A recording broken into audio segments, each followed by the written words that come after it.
시청자 여러분 안녕하십니까? 월간 서울경제TV 이유림입니다. 중국의 경제 침체가 세상을 흔들고 있습니다. 월스트리트에 따르면 현지 시간 19일 수십 년 동안 공장, 고층 빌딩, 도로에 투자해 경제를 발전시키고 놀라운 성장을 이룬 중국의 경제 성장 모델이 깨졌다고 보도되기도 했는데요. 중국 부동산 경기는 얼마나 심각한 것인지, 전체 금융권이 도미노처럼 무너질 가능성이 있는 것인지, 이 중국의 경제 전반에 대해서 조용찬 소장님 자리에 모시고 얘기 나눠보도록 하겠습니다. 소장님 반갑습니다. 예, 안녕하십니까? 네, 소장님 오늘 또 월간 서울경제TV와 함께 해주시게 되셨는데 시청자 여러분께 간단히 소개 부탁드리겠습니다. 네, 미중산업경제연구소 조용찬 소장이라고 합니다. 주로 중국과 관련된 일을 했는데요. 최근 들어서 중국의 부동산 버블이 우리가 생각했던 것보다 아주 심각하게 전개되고 있고요. 일본의 잃어버린 30년이 중국에서도 찾아올 수 있다는 경고음이 괜히 울리는 것은 아닌가 이렇게 생각이 듭니다. 아무래도 이런 부분들이 우리 경제에도 적지 않은 영향을 미칠 수 있기 때문에 오늘 좀 심층적으로 다뤄보도록 하겠습니다. 네. 오늘 소장님과 함께 이 중국 부동산 전반에 대해서 얘기 나눠볼 텐데요. 먼저 첫 번째 질문은요. 최근 다시 떠오른 이 부동산 디폴트 사태에 관해서 질문을 드려볼까 합니다. 이 지난 2021년 헝다 사태 이후에 또 중국의 최대 민간 부동산 개발 회사인 비구이 위안까지도 계속해서 디폴트 위기 가능성이 제기되고 있는데요. 이 디폴트 위기가 멈추지 않고 계속되는 이유는 뭘까요? 아무래도 이번 그 부동산 버블과 관련해서 시초는 시진핑 국가 주석이 이야기를 했죠. 주택은 투기를 위한 것이 아니고 생활을 위한 것이라는 이야기를 밝혀지면서 대표적으로 그 공동 부유에서 금지했던 과다 편취 기업에 속하는 부동산 기업에 대해서 규제의 칼날을 들기 시작하면서 시작이 됐는데요. 대표적으로 2020년 여름에 부동산 기업들의 그 부채 비율에 따라서 자금을 조달을 제한시키는 소위 말해서 그 총량 대출 규제라고 하는 세계 레드라인이 설정이 됐습니다. 이후부터 자금난에 빠졌던 기업들이 지금 속출하고 있는데요. 이 때문에 헝다그룹 같은 경우는 2021년 2월 달에 달러 채권에 대한 디폴트가 시작이 됐고요. 2022년 3월에는 주식 거래까지도 중단이 됐습니다. 중국 같은 경우에는 부동산이 차지하는 전체 그 개인 그 소비에서 차지하는 비중이 무려 59%에 달하고요. 또한 GDP의 한 29%를 차지하기 때문에 부동산 경기가 침체에 빠지면 중국 경제도 실속에 빠질 수밖에 없습니다. 이 때문에 대규모 경기 부양책을 꺼내야 되는 상황이지만 시진핑 상기 경제 관료들 같은 경우는 테크노크라트 전문 직업 공무원들이 아니라 오로지 시진핑에게 충성하는 이데올로적인 측면의 그 강한 그 관료들이 많다 보니까 시진핑 철학에 반하는 경기 부양책을 쓰지 못한다는 점에서 현재와 관련돼서 중국과 관련된 부동산 또 그림자 금융과 관련해 가지고 적절한 대책을 못 내놓은 게 이번 사태의 그 빌미가 됐던 것으로 보여집니다. 네, 이 중국의 상황을 두고 또 8월 10일 바이든 대통령이 이렇게 말했습니다. 중국 경제는 폭발하기를 기다리고 있는 시한폭탄이다. 이렇게 혹평을 하기도 했는데요. 중국 정부가 적절한 부동산 대책을 내놓지 못하고 있는 걸까요? 네, 아무래도 중국 정부 같은 경우에는 그 부동산과 관련된 규제책들을 그동안에 계속 펼쳐왔는데요. 현재 중국의 그 투기 주택들은 1억 채가 넘는다고 합니다. 또 한 가지는 중국이 여러 가지 도시 개발 사업을 통해서 현재 그 짓고 있는 부동산과 관련된 거주 인력이 무려 34억 명이 거주할 수 있는 주택을 짓고 있다고 합니다. 중국인들이 14억 명인 점을 비교하면 20억 명이 더 들어갈 수 있는 주택을 짓는데 이거와 관련된 구조조정 없이 지금 사업들이 중구 난방식으로 개발되다 보니까 중국 정부가 경기 부양책을 꺼내놓고 수요 자극 정책을 꺼내놨을 경우에 시장이 더 혼란해질 수가 있기 때문에 그렇습니다. 이 때문에 자산 규모가 무려 320조에 달하는 비구이행 같은 경우에도 300억 원의 그 자금을 조달하지 못해서 유동성 위기에 빠졌는데요. 이로 인해서 현재 중국과 관련된 부동산 신탁 위기 또 금융권 같은 경우에는 부실채권과 관련해서 책임을 지지 않기 위해서 대출을 하지 않다 보니까 현재 중국 정부가 긴급하게 2달에 걸쳐서 그 정책 금리를 2번 인하하는 이런 그 정책 수완까지 좀 나온 것으로 보여집니다. 중국 인구들 같은 경우에는 2020년부터 한 60만 명 정도가 감소하기 시작했는데요. 인구가 감소하기 시작하고 여기에 중국의 그 젊은 층들 특히 주택을 수요해주는 25세에서부터 34세 젊은 층들 같은 경우는 주식 전체 거래 38%를 차지한다고 합니다.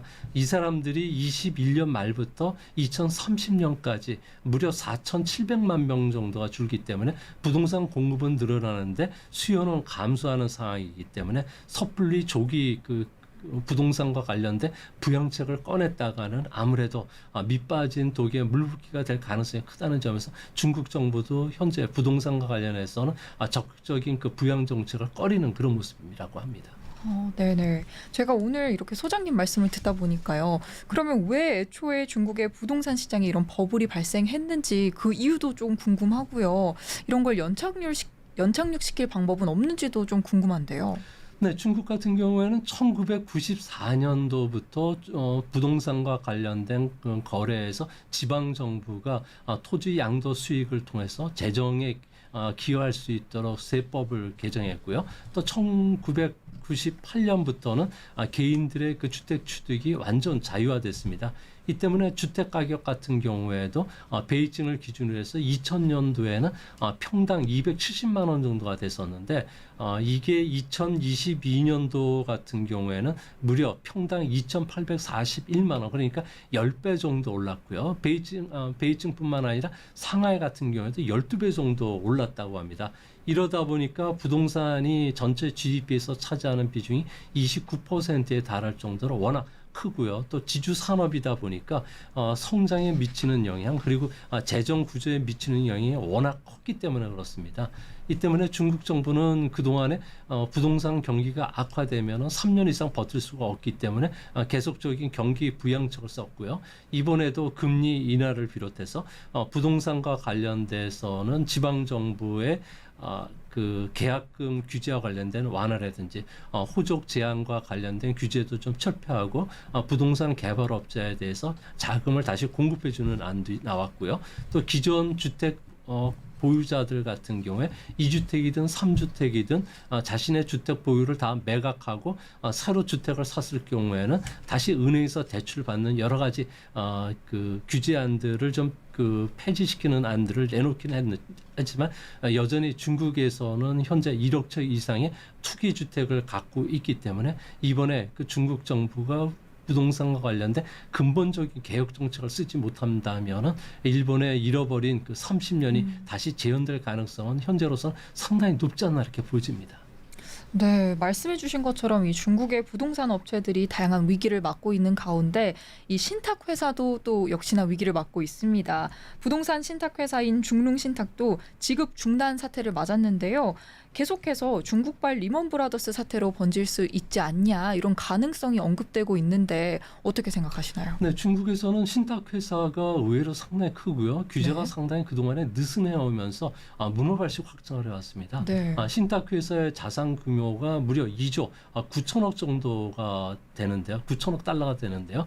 주로 대주주들이 지방 정부라든지 국유 기업이다 보니까 아무래도 정부가 신탁 회사의 상품에 암묵적인 보증을 쓴 것으로 투자가들이 믿고 있었다고 합니다. 이 때문에 신탁 회사들 같은 경우는 이 자금들을 기업의 대출 재원으로도 쓰기도 했고요. 은행 상품에 투자하기도 하고 주식 보험 상품에 투자해 왔는데 최근 들어와서 부동산과 관련된 투자가 워낙 늘어나다 보니까 한때는 부동산 쪽의 투자가 전체 재원의 12%까지 차지했는데 최근 들어와서는 5에서 한 7%까지 줄긴 했다고 합니다. 하지만 최근도 많은 자금들이 부동산과 관련된 투자를 하는데 부동산과 관련된 그 유동성 위기에 봉착하면서 이런 투자 신탁과 관련된 만기 그 상품들과 관련해서 현재 그 환매 요구를 받아들이지를 않고 있고요. 또 이거와 관련해서도 현금 지급을 거부한 상태입니다. 앞으로 중농을 비롯해서 중농 그 기업의 모기업인 중식 집단 같은 경우에도 현재 270건 정도의 만기가 이제 돌아올 예정으로 있고요. 또한 중식 집단에는 중농과 같은 4개의 그 자회사들이 있는데 이들이 대부분 부동산에 많은 투자를 해왔다는 점에서 앞으로 현재 위기가 신탁 상품뿐만 아니라 그림자 금융과 관련된 non-banking 쪽으로 확산이 될 가능성이 큽니다. 이렇게 됐을 경우에 이들 쪽에서 자금을 끌어다가 그 투자를 해왔던 다른 부동산 개발 회사라든지 일반 기업도 어려움을 처하게 되고요. 이거와 관련된 상품 구성을 같이 해주고 있는 은행권 그 이재 상품이라든지 보험 상품 쪽에서도 환매 요구가 빗발칠 것으로 보여지는데요. 현재도 중국에서는 이런 킨탁 상품과 관련된 환매가 지금 빗발치고는 있는데 이거와 관련해서 중국 정부가 어떤 보도를 하지 못하도록 언론 통제가 내려왔기 때문에 현재 국내에서는 외부 쪽에서 들리는 단편적인 이런 그 환매와 관련된 뱅크런 쪽만 알게 됐지 실제적인 중국 상황은 현재 우리가 알려진 것보다 좀 심각한 상황으로 전개되는 것으로 보여집니다. 네. 그럼 부동산부터 신탁 회사까지 이런 금융권 위기들과 맞물려서 은행권에도 문제들로 번질 가능성이 있어 보이는데요. 중국 정부가 좀 직접적으로 뱅크런 사태를 막기 위해서 내놓은 대책은 없나요? 네, 아무래도 계좌 동결이라든지 현금 인출 제한 같은 제한적인 조치들을 쓰고 있고요. 또한 외부에서 이런 그 특정 지역에 환매를 못하도록 아무래도 그 통신 차단이라든지 그리고 공안들을 중심으로 해서 이들 지역의 모임을 제한하는 방법을 쓰고 있다고 합니다. 하지만 가장 중요한 건 지방 정부들 같은 경우에 대출 재원이죠. 부동산과 관련된 대출 재원으로 썼던 게 융자 평대라고 해서 LGFB가 있는데요. 이 총 채무가 1천조 원 정도에 달한다고 합니다. 이들 중에서 가장 문제가 되는 게 올해 만기가 돌아오는 한 840조 정도의 자금이 돌아오게 되는데요. 이거와 관련된 소액 예금자들이라든지 투자가들 같은 경우에는 은행 앞이라든지 이재 상품을 파는 그 판매 신탁 앞에서 연자 농성들이 지금 많이 일어나고 있다고 합니다. 이제 문제는 이런 이재 상품들 같은 경우에 갖다 쓴 지방 정부들 같은 경우에는 지방 정부의 토지 가격이 급락을 하기 시작했고요. 경기가 위태로우면서 이 자금을 썼던 지방 은행이나 우체국 예금, 농촌 예금 그리고 신협 같은 경우에도 계속 파산 사태들이 확산될 가능성이 크다고 합니다. 중국은 현재 농촌 인구가 계속 감소하고 있고요. 또 지방 정부의 부실 채권이 매년 급증하고 있는 상황이고요. 또 지방은행 쪽에서 많은 자금들이 개인들의 이재 상품으로 뜨는 P2B 시장으로 많이 흘러나가면서 현재 그 지방 정부들 같은 경우는 이재 상품을 그 만기 때 갚아야 될 수 있는 이자뿐만 아니라 원금도 상당히 좀 부족한 상황이라고 합니다. 이 때문에 중국 정부 같은 경우에는 이런 이재 상품들과 관련된 환매 요구에 응하기 위해서 특별제 발행을 통해서 부동산과 관련된 부실 채권을 어느 정도 정리하고자 하는데 이 규모가 무려 270조 원 정도로 순차적으로 투입을 할 예정이라고 합니다. 그러면 계속해서 이 중국 당국의 깜짝 금리 인하가 시간 벌기용 가능성이 높다 이렇게 전반적으로 말씀을 해주신 것 같은데요. 앞으로는 좀 어떤 대책이 나오게 될까요? 네, 지금 현재 중국 정부 같은 경우에도 앞으로 사태들이 계속 비화될 가능성이 크다고 보는데요. 일본 같은 경우에도 1990년에 자산 버블이 터졌을 당시에 토지와 그리고 아파트를 비롯한 주택의 시가총액이 무려 2,685조엔 정도가 됐다고 합니다. 이게 15년 뒤인 2005년도에는 일본 그 GDP의 2배에 해당하는 1,000조엔이 사라졌는데요. 이 때문에 일본 은행들 같은 경우에는 부실 채권 정리에 많은 돈과 시간이 들어가면서 잃어버린 30년이 찾아왔다고 합니다. 중국 정부 같은 경우에도 천문학적인 부동산 시장에 버블이 터졌을 경우에 270조 원 가지고 막는다는 건 거의 불가능한 상황이기 때문에 중국 정부 입장에서는 직접적으로 시장에 개입할 수밖에 없을 거로 보여지는데요. 다행히 중국은 댐이 터지기 전에 물꼬를 다른 곳으로 돌릴 수 있는 능력을 갖고 있다고 합니다. 뭐 중국의 그 국채 발행 잔액은 GDP 대비해서 한 25%에 불과한데요. 이는 OECD 국가의 평균치에도 크게 못 미치기 때문에 국채를 통해서 부실채권을 상각할 수도 있는 상황입니다. 또 한 가지는 1999년도에 국유 상업은행에 대한 부실채권을 국유자산관리공사가 해온 적이 있었는데요. 이 때문에 앞으로 미국이라든지 서방 기업과 합의해서 ABS에서 기업 자산 증권화 상품을 만든다든지 CLO라고 해서 대출 채권 증권화 상품을 만들어서 이를 유동화시키거나 중국에서 다른 펀드들이 인수하는 방안도 모색이 될 것으로 보여집니다. 또 한 가지는 중국에서는 순자산 규모가 국가 자산만 무려 100조 위엔이 넘고요. 또한 이 중에서도 해외 상장되어 있는 국유 기업을 중심으로 해서 우량 그 자산만 무려 28조 위엔 정도가 된다고 합니다. 이 정도라면 리먼 쇼크급 위기 정도는 어느 정도 극복할 수 있지 않나 보여지고요.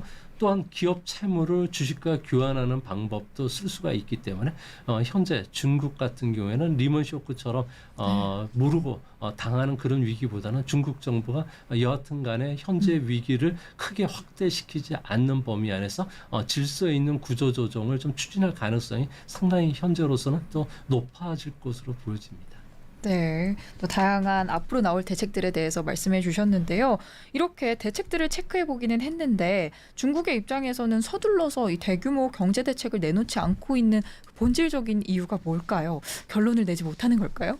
네, 현재 중국 같은 경우는 매년 한 300만 개 기업이 문을 닫고 있는다고 하고요. 네. 지금 부동산 버블 붕괴로 해서 상하이 같은 경우에 3대 그 황금 상권이라고 하는 상하이역 주변 지하 상권들 같은 경우는 개인 기업들이 많았었는데 거의 문을 닫았다고 하고요. 그리고 그 TV에서 자주 나오는 난징도를 중심으로 하는 황푸관 해변 같은 경우에는 아무래도 주요한 그 미국뿐만 아니라 뭐 전 세계 그 대기업들이 다 밀집되어 있는데 이들 지역의 음식점들 각 그 건물마다 1층서부터 한 6층까지는 또 상권이 발달되어 있는데 이들 상권의 폐업이 좀 늘어나고 문을 닫는 업소들이 상당히 많이 늘어났다고 합니다. 이 때문에 음식점을 가기 위해서는 에스컬레이터를 이용을 해야 되는데 에스컬레이터도 거의 꺼져 있는 형편이고요. 우리나라 홍대와 같은 홍차로 같은 지역 같은 경우에도 젊은 층들이 이제 거의 모이지를 않는다고 합니다. 그만큼 부동산 경기가 위축되면서 상하이뿐만 아니라 베이징의 경기도 위축이 되고요. 과거와 같이 네온 사인이 밝게 빛나는 그 밤거리를 볼 수가 없다고 합니다. 이 때문에 아주 현재 상황에서는 매우 절박한 상황인데요. 중국 정부는 이와 관련해서 이미 6월 달부터 이를 인식하고서 중국 그 지도부 그리고 공무원들뿐만 아니라 기업체의 그 고위 CEO들 그리고 경제학자들이 모여서 그 6차례에 걸쳐서 논의를 했다고 합니다. 뭐 현재 상황은 매우 위급한 상황이고 뭐 경제 개혁이 필요하기 때문에 시장에서 요구하는 계획 경제보다는 시장 경제로의 전환 그리고 대규모 경기 부양책을 요구를 했는데요. 하지만 시진핑 국가 주석을 비롯해서 위에 그 지도부 같은 경우에는 계획 경제 방식, 국유 기업을 중심으로 한 국진 민폐에는 전혀 건드릴 수가 없다는 이야기만 나왔을 뿐이라고 합니다. 이 때문에 뭐 중국 경제와 관련해서는 현재 난치병을 앓고 있지만 중국 정부가 계속적으로 민간요법이라든지 응급처치와 관련된 약물 주입만 하고 있는 상황이기 때문에 우리가 생각했던 것보다 중국이 빠르게 위기상을 돌파하거나 중국이 V자형 경기 회복을 기대하기는 현재로서는 조금 불투명하다는 점에서 중국과 관련된 주식이나 그리고 중국과 관련된 투자를 계획하시거나 하고 계시는 분들 같은 경우에는 일정 부분 현금 비중을 좀 당분간 높이시는 전략도 바람직하지 않나 이렇게 보여집니다. 네, 또 당분간 일정 부분 현금 비중을 높이는 게 바람직하지 않나 이런 말씀도 해주셨는데요. 관련해서 이 시진핑이 경제 개혁을 계속해서 외면하는 그 속내도 또 궁금합니다. 원톱 체제를 계속 구축해 나가기 위해서일까요? 네, 뭐 시진핑 국가주석 같은 경우는 14억 명의 그 인구를 혼자 다스리는 네. 지도 체제를 완성을 했는데요. 선거에 의해서 정권이 교체되는 사회가 아니다 보니까 아무래도 그 선거와 민감된 여론들, 그러니까 일자리 문제라든지 실업 문제 쪽에 관심을 두기보다는 오히려 사회적인 안보나 치안에 집중할 수밖에 없고, 이런 안보나 치안에 실패했던 정권들 같은 경우에는 비참한 말로를 맞았기 때문에 시 주석도 이를 답습하는 것은 아닌가 보여집니다. 시진핑 입장에서는 경제 위기 수습보다는 안보 행보를 계속 주안점을 두고 있는데요. 시 주석의 최근 한 2년간 행보를 보면은 오히려 대장정을 잊지 말라는 이야기들을 많이 하고 있습니다. 미국과의 싸움이라든지 대만 통일이 시급한 문제이기 때문에 국민 생활을 희생하서라도 군산 복합 체제를 좀 더 견고히 가져가겠다는 게 시진핑의 생각이라고 합니다. 이 때문에 부동산 경기 부양보다는 아무래도 군사와 관련된 문제에 좀 더 치우칠 가능성이 크고요. 현재 중국 경제가 어려울수록 중국에서는 이런 속담이 있다고 합니다. 그 좁은 길에서 적을 마주섰을 때에는 용감한 사람이 이긴다는 이야기가 있는데요. 이 때문에 앞으로 이런 그 내부적인 불만을 외부적으로 돌리기 위해서 서해에서 군사적인 훈련을 좀 더 한다든지, 미국을 상대로 군사적 도발 행위를 좀 더 높이면서 바이든 대통령으로부터 대선을 앞두고 많은 양보를 얻으려고 하는 것은 아닌가 이렇게 생각이 됩니다. 네, 조용찬 소장님과 함께 중국의 부동산 전반에 대해서 짚어봤는데요. 다음은 계속해서 중국의 신성장 엔진에 대해서 이야기해 보도록 하겠습니다. 새해 들어 중국 경제가 좋은 스타트를 끊었음에도 불구하고 강력함을 잃어버리게 된 것은 아무래도 이 부동산 침체가 길어졌기 때문이 아닌가 싶은데요. 중국이 부동산을 대체할 신성장 엔진을 찾고 있다고 합니다. 어떤 게 될까요, 전문가님? 네, 중국 같은 경우는 가계 자산에서 부동산이 차지하는 비중이 59%나 되는데요. 네. 이는 일본의 6.7%라든지 미국의 25.1%보다 높다 보니까 가격이 하락했을 경우에는 소비에 미치는 영향, 투자에 미치는 영향이 엄청나다고 합니다. 특히 지방 정부들 같은 경우는 재정이 거의 토지 양도 수익에서 벌어다 보니까 아무래도 인프라 투자 재원도 지금 부족한 상황이고요. 기업의 자금 지원뿐만 아니라 이제 교사 월급도 못 주고 또 보너스도 공무원들 같은 경우는 반납을 받고 있다고 합니다. 난방비뿐만 아니라 상수도와 관련된 요금도 낼 수가 없다 보니까 아무래도 경기 부양에 쓸 돈이 점점 말라지면서 중국 경제 같은 경우에도 외국 그 JP 모건이라든지 모건 체이스 같은 경우에도 중국의 내년도 성장률 전망을 4%까지 낮췄고요. 내후년에는 노무라 증권 같은 경우에도 3.9%까지 성장을 낮출 정도로 상당히 비관적으로 보고 있다고 합니다. 이 때문에 중국 정부는 부동산을 대신해서 새로운 성장 엔진이라고 할 수 있는 디지털 경제, 그리고 그 새로운 성장으로 떠오르고 있는 고령자와 관련된 소비 산업을 집중적으로 육성할 예정으로 있는데요. 디지털 경제와 관련해서 중국 정부가 대표적으로 육성하는 게 자율주행 자동차고요. 이 자율주행 자동차와 관련해서 중국이 그 사활을 걸고 있는 것도 이 때문이라고 합니다. 네, 말씀해 주신 것처럼 이 신성장 엔진과 관련해서 중국의 자동차 이야기를 빼놓지 않을 수 없을 것 같은데요. 이 중국이 자율주행 자동차와 관련해서 굉장히 적극적인 움직임을 보여주고 있습니다. 세계 최초로 10여 개의 도시에서도 택시 운행을 하고 있다는데 자세하게 관련해서 어떤 소식이 있을까요? 네, 중국의 연간 자동차 판매량은 2,680만 대 정도 되고 있고요. 네. 이 중에 신에너지 자동차죠. 하이브리드 자동차라든지 전기차를 포함했을 경우에는 650만 대 정도를 생산하면서 세계 시장 점유율을 30% 가져가는 세계 1위 신에너지 자동차 공업 국가입니다. 이런 신에너지 자동차 같은 경우에는 IT라든지 자동차 기업과 융합을 할 수가 있기 때문에 중국에서는 시범적으로 성장 육성하는 데 가장 큰 도움을 주고 있는데요.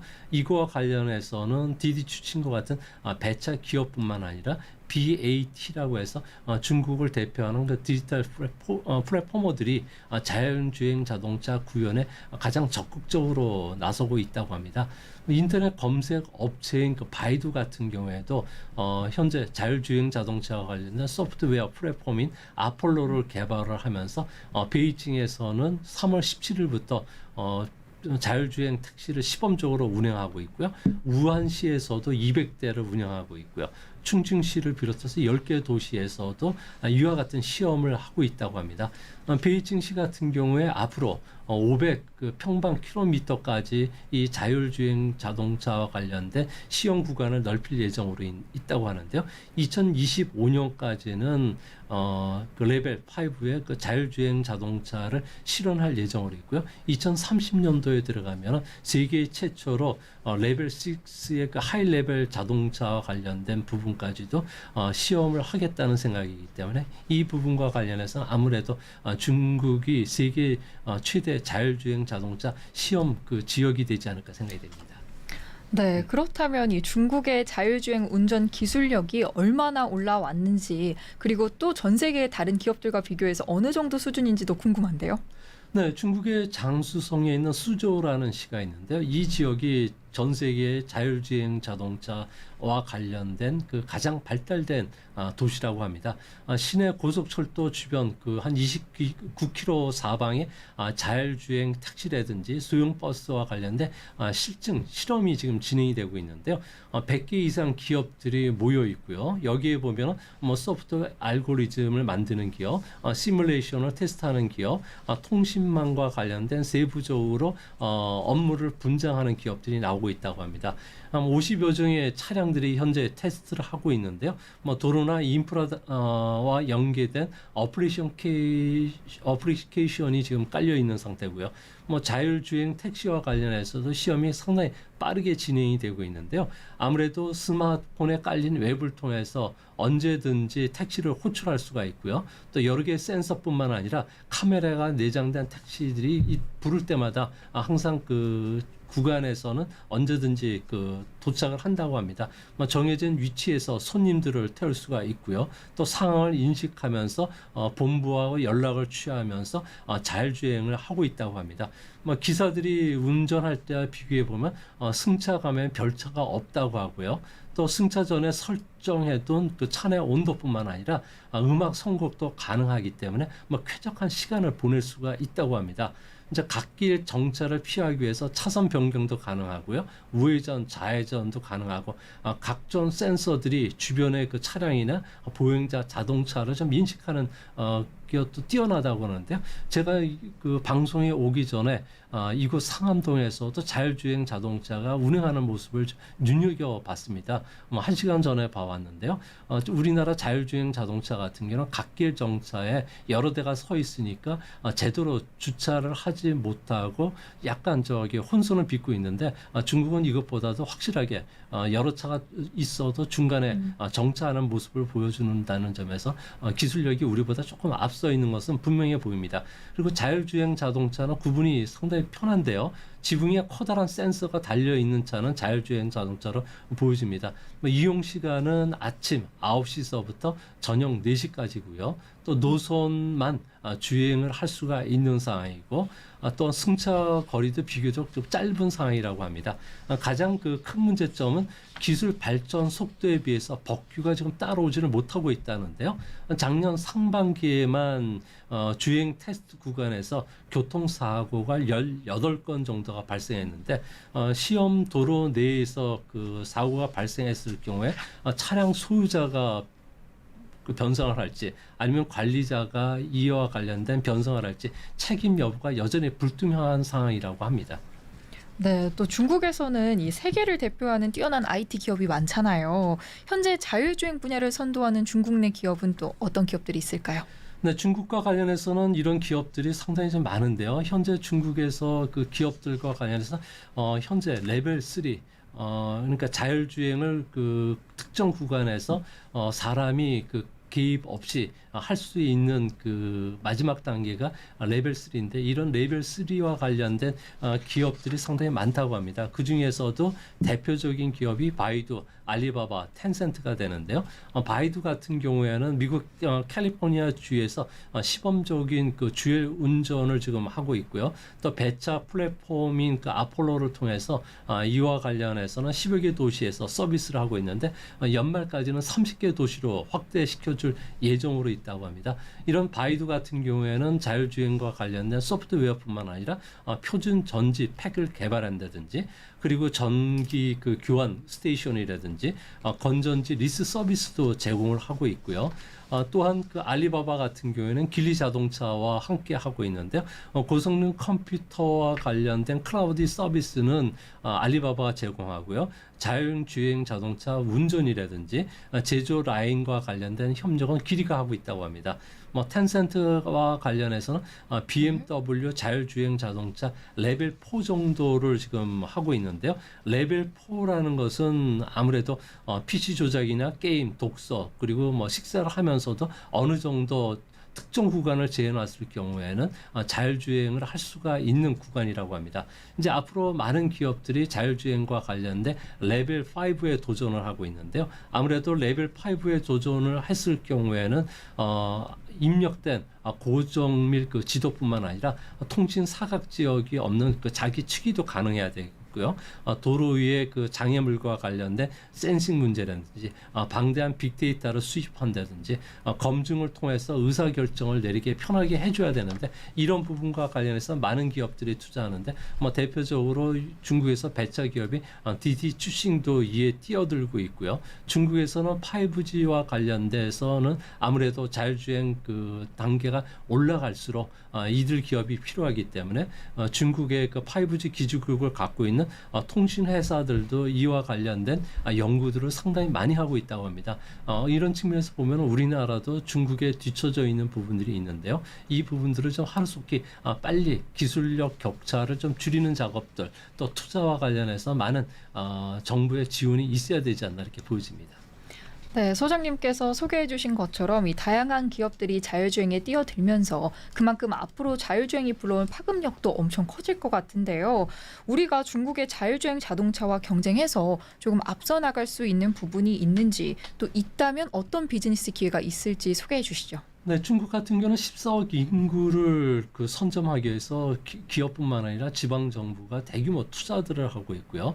또 완전 자율주행을 실험을 하기 위해서 아무래도 각 도시마다 경쟁이 상당히 치열하다고 합니다. 또 인재도 풍부하고요. 또 엔지니어들이 가혹할 정도의 근무 환경도 인내를 하고 있기 때문에 앞으로도 그 중국에서는 이런 기술적인 문제 또 인력적인 측면에서 선순환이 있지 않을까 보여집니다. 우리 입장에서는 기술 격차를 해소하기 위해서는 가장 먼저 중요한 부분들이 그동안의 수입에 의존하고 있는 차량용 반도체와 관련돼서 자체 조달이 필요하겠고요.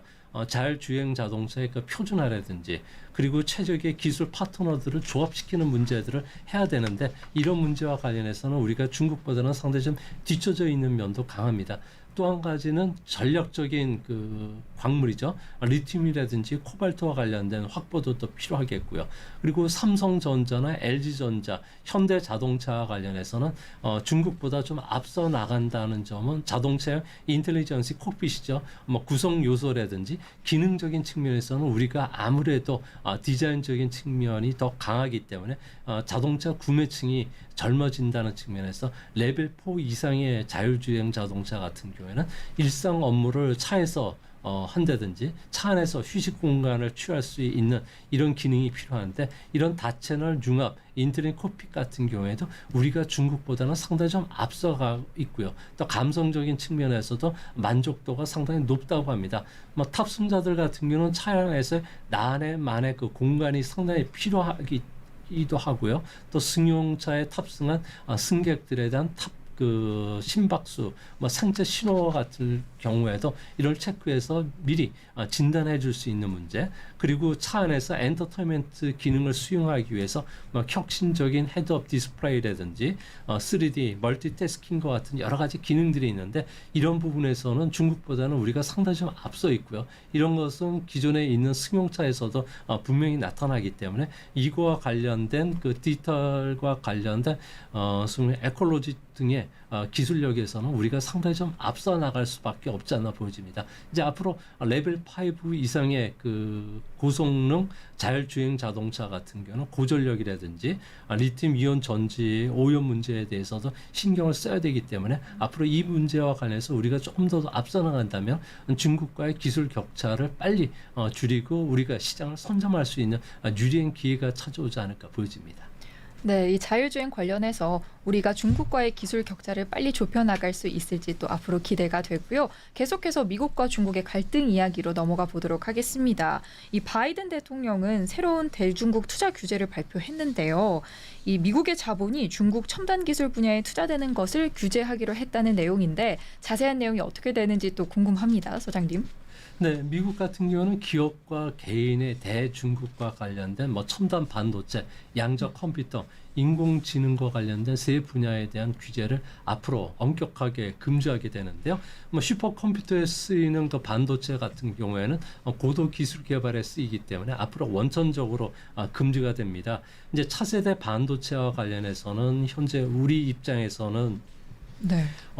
이제 수준이 이제 앞으로 상당히 높아지기 때문에 중국과의 기술 격차를 좀 더 축소시킬 수가 있지 않나 보여지고요. 또 양자 기술과 관련해서는 이게 이제 상용화됐을 경우에 슈퍼컴퓨터가 그 수백 년 걸려도 풀기 어려웠던 문제들을 단 몇 초 만에 풀 수가 있게 되는데요. 이렇게 되면 신약 개발뿐만 아니라 신소재 개발에 획기적인 시간을 단축시킬 수가 있다고 합니다.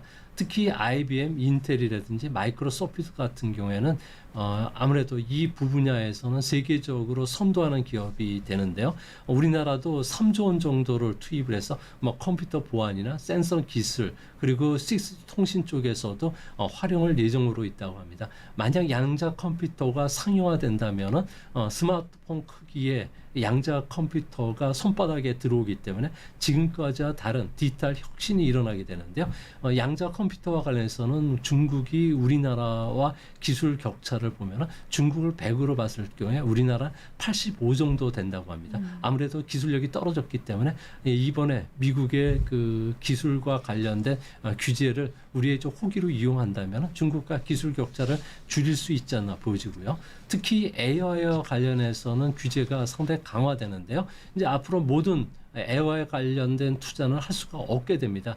중국 같은 경우에는 조금 전에도 말씀을 했듯이 텐센트 같은 경우에는 자율주행 자동차 아폴로와 관련된 AI를 이용해서 소위 말해서 전투 로봇이라든지 그 드론과 관련된 진화 전투 무기를 만드는 쪽에도 활용을 하고 있는데요. 이 때문에 앞으로 AI와 관련된 기술 격차를 우리가 빨리 줄일 수가 있다면 우리나라도 드론이라든지 그리고 지능화 전투 무기와 관련된 상용화 부분에서도 앞서 나갈 수 있다는 측면에서도 한편 중국의 어려움을 처하겠지만 우리 기업들에게는 호재로 작용할 수 있는 기회도 좀 찾아오지 않을까 생각이 됩니다.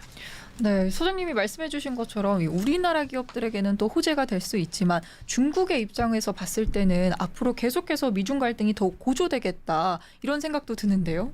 네, 이 때문에 중국 같은 경우에는 강한 불만을 지금 표출하고 있고요. 네. 또 중국 상무부 대변인들 같은 경우에는 디리스킹 강판을 내걸고 투자 영역에서는 디커플링을 추진한다면서 무역 보복에 나설 것이라고 이야기를 했는데요. 아무래도 중국이 강하게 반발하는 것은 4차 산업혁명과 관련된 화려한 첨정이라고 할 수 있는 커넥티드카 그리고 메타버스라든지 인공지능, 첨단 군사 장비의 상용화 부분과 관련해서는 미국이 막았을 경우에는 이를 구현하기가 상당히 어렵다고 합니다. 지금까지는 첨단 기술 제품의 수출을 막았다면 앞으로 미국 같은 경우에는 자본 수출까지 막게 되는데요. 이렇게 되면 중국의 IT 기업들 같은 경우는 R&D 투자할 수 있는 재원까지 말라가기 때문에 돈줄을 말라갈 수밖에 없는 상황입니다. 우리 입장에서는 해당 분야의 첨단 기술이 기하급수적인 속도로 발전을 일으키는데요. 이 때문에 자율주행 자동차라든지 무인 로봇, 공룡용 드론의 이끌까지 기술 혁명들이 계속 앞으로 상당히 빠르게 전개된다고 합니다. 일단 격차가 발생한다면 그 격차를 줄이는 게 사실상 불가능하기 때문에 우리 입장에서는 이번에 좀 더 속도를 내야 되지 않을까 생각이 됩니다. 네, 이 중국의 입장에서는 반발을 할 수밖에 없을 것 같습니다. 이 바이든 정부에서는 이번 조치가 안보 차원의 결정이다, 경제적 차원은 아니다, 이렇게 해명을 하기는 했지만 중국 정부 입장에서는 당연히 타격을 받을 수밖에 없을 것 같은데요. 중국은 어떤 반응인가요? 네, 지금 당장 중국 같은 경우는 3세대와 관련된 반도체죠. 뭐 전력 반도체가 되는데요. 뭐 전기 자동차라든지 태양광, 사물 인터넷, 인공지능, 모바일 기기 핵심 부분과 관련된 필요 반도체들을 확보하지 못해서 현재 비상이 걸려 있는 상태라고 합니다. 이제 문제는 바이든의 행정 명령으로 인해서 앞으로 4세대 반도체죠. 4차 산업혁명과 관련해서는 아무래도 패권자에게 필수적인 사항이 되는데요. 울트라 와이드 갭 반도체가 조달이 상당히 어려워집니다. 이 울트라 와이드 갭 그 반도체 같은 경우는 람보르기니라든지 페라리의 전기 자동차가 제로백에 불과 2.5초 걸릴 정도로 상당히 그 고 반도체가 되고요. 또 자율주행 자동차의 그 두뇌라고 할 수 있는 CPU 같은 경우는 1초에 그 1000조 번 이상의 연산이 가능해야지만 이런 그 자율주행 5, 6G로 넘어갈 수 있는데 이 부분에 제동이 걸리기 시작했다는 겁니다. 이 때문에 중국 같은 경우에는 2025년도에 반도체와 관련된 자금률 70% 목표를 달성하는 게 사실상 어려워지게 되고요. 이렇게 되면 중국이 6G와 관련된 통신 표준을 갖는다든지 레벨 5 이상의 완전 주행 자동차라든지 양자 컴퓨터, 생성형 AI, 슈퍼컴퓨터를 만드는데도 상당히 큰 차질이 비어지지 않을까 이렇게 보여집니다. 이 때문에 뭐 중국 같은 경우는 기술 무역 부분과 관련된 규제가 강화될수록 뭐 우리 기업들뿐만 아니라 미국 편에서 중국을 제재하는 나라에 대해서도 압력을 가할 것으로 보여지는데요. 당장 갈륨이라든지 그리고 그 게르마늄에 대한 수출 통제가 있지 않을까 보여지고요. 또 대표적으로 전기 자동차 배터리에 들어가는 니켈이라든지 알루미늄의 원료가 되는 보크사이트와 관련된 규제도 강화될 가능성이 크다고 합니다. 네, 이 고래 싸움에 새우등 터진다고 하잖아요. 이 미중 갈등 속에서 우리나라 반도체 업계들의 고민도 점점 커져만 갈 것 같습니다. 우리나라에도 분명히 영향이 있을 것 같은데요. 네, 아무래도 우리나라 같은 경우에도 중국의 제재에 동점을 했을 경우에는 아무래도 중국이 여러 가지 경제적 제재를 할 가능성이 큰데요. 다행히 이번 경제 제재 대상이 됐던 양자 컴퓨터라든지 AI와 관련해서는 우리와 중국의 기술 격차가 워낙 크고요. 또 미국 입장에서는 유럽이라든지 일본이 협력 파트너 국가들이기 때문에 뭐 우리나라를 꼭 집어서 같이 규제하자고 해봐야 실효성이 없다고 합니다. 우리 같은 경우에는 첨단 반도체와 관련된 수출과 관련해서 1년 유예 기간을 받았듯이 이번에 제재가 시작이 되더라도 유예 기간을 얼마만큼 오래 갖고 가느냐에 따라서 우리 기업에 그렇게 큰 영향을 끼치지는 않을 것으로 보여지는데요. 다만 지포 동맹이 이제 기술 동맹이 전반적으로 폭넓게 확대되는 그런 추세라는 점에서 이제 앞으로 우리나라는 중국과 관련된 기술과 관련된 갈등 관계는 피하기는 좀 어렵지 않나. 이런 측면에서 보면 우리나라도 빨리 산업 패러다임이 그동안에 중국이라는 나라의 발전에 함몰돼서 산업 패러다임에 좀 등한시했고요. 더 높은 단계로 올라가야 되는데 이 부분을 등한시했기 때문에 이번 기회를 통해서 빨리 좀 차원을 좀 높일 필요가 있지 않나 이렇게 생각이 됩니다. 네, 중국의 수출에 이어서 이 소비마저 급감하면서 부동산 위기까지 여기에 이어지니 위안화 가치가 16년 만에 최저치를 기록하고 있습니다. 앞으로의 이 위안화 흐름과 또 중국의 전망이 또 궁금한데요. 네, 중국 위안화 같은 경우는 1달러에 7.3 유엔선이 붕괴됐고요. 중국 정부는 정책 사수선이라고 할 수 있는 게 1달러에 7.35 유엔선이라고 합니다.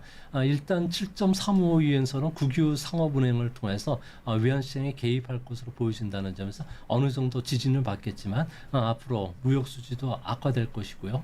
또한 여행 자유에 따라서 많은 외화 자금이 유출될 수밖에 없다는 측면에서 위안화 약세는 당분간 피하기는 어렵지 않나 보여집니다. 뭐 그런 측면에서 보면은 위안화 약세는 외국인 투자가들로 하여금 중국 증시와 관련된 주식이나 채권과 관련된 매도 압력을 점증시킬 것으로 보여지는데요. 하지만 현재 중국 증시는 연저 수준까지 주가가 하락했다는 측면에서는 어느 정도 악재가 반영이 된 것은 아닌가 이렇게 보여집니다. 이 때문에 중국 정부의 여러 가지 정책 호재에 따라서 증시가 좀 변동성이 큰 장이 형성이 되겠지만 중국 정부가 생각하는 앞으로 디지털과 관련된 차세대 성장 엔진이라고 할 수 있는 신에너지, 의료 서비스, 테크놀로지, 사이버 보안뿐만 아니라 새로운 그 섹터라고 할 수 있는 첨단 제조업과 관련해서는 중국 정부가 여러 가지 차세대 성장 엔진을 키운다는 점에서 주가 조정 시에는 이들 종목을 중심으로 해서는 좀 그 매수 비중을 높이는다든지 그리고 나머지 일반 그 부동산이나 전통 재래 산업들의 비중을 좀 낮출 필요가 있지 않나 생각이 됩니다. 네, 중국 정부가 3년 만에 자국민의 해외 단체 여행을 사실상 전면 허용했는데요. 중국의 입장에서는 왜 이런 결정을 내렸는지도 조금 궁금하고요. 이에 따라 우리나라에 불러올 경제적 효과까지도 함께 궁금한데요. 중국이 전 세계 국교로 수입한 나라는 182개국이라고 합니다. 이번 세 차에 걸쳐서 138개국과 전면적으로 단체 관광객을 허용했는데요. 단체 관광객 허용과 관련해서는 시진핑 국가주석 같은 경우에는 홍색 여행을 많이 권장을 해왔습니다. 혁명 유적지를 좀 관람하는 쪽에 많은 그 여행지에 사람을 보내왔는데 그러다 보니까 7월 달만 하더라도 여행과 관련된 물가가 무려 13.1%나 급등을 했다고 합니다. 이 때문에 해외로 많은 여행객들을 송출시키면 물가 상승 압력도 잡을 수 있고 그동안에 3년간 해외를 못 나갔던 중국인들의 불만도 해소를 해줄 수가 있기 때문이라고 합니다. 이제 앞으로 많은 그 중국인들이 다시 한국을 찾을 가능성이 큰데요. 지난해 우리나라를 찾았던 중국인들이 23만 명에 그쳤다는 점에서 비교해 보면 과거 2016년도 사드 사태 이전처럼 한꺼번에 회복은 안 되겠지만 반만은 회복이 되더라도 우리나라의 0.2% 정도 끌어올 수가 있다고 합니다. 이제 중국 단체 관광객들은 우리나라 면세점의 90%를 소비해 준다는 점에서 앞으로 국내 면세점을 비롯해서 항공업계, 호텔 쪽에도 큰 수혜를 예상을 하는데요. 하지만 지금 중국인들이 가장 1순위로 꼽는 나라는 일본이라고 합니다. 일본은 중국 위엔화와 비교해서 25% 이상 환율이 절하됐고요. 우리나라는 10%가 채 안 되기 때문에 당분간 그 일본 쪽의 그 크루즈 여행을 통한 많은 여행객들이 나가고 크루즈 여행객들이 제주도나 부산 항구에 들리면서 또 소비를 해가는 이런 분위기가 있지 않을까. 그래서 본격적인 중국인 관광객이 다시 회복이 되는 시점은 내년 여름 이후가 되지 않을까 생각이 됩니다. 네, 오늘 이렇게 최근 떠오른 중국의 부동산 위기부터 미중 간의 패권 전쟁 그리고 중국의 거시적인 경제 전망까지 조용찬 소장님과 함께 짚어봤는데요. 소장님 오늘 말씀 감사합니다. 네, 감사합니다.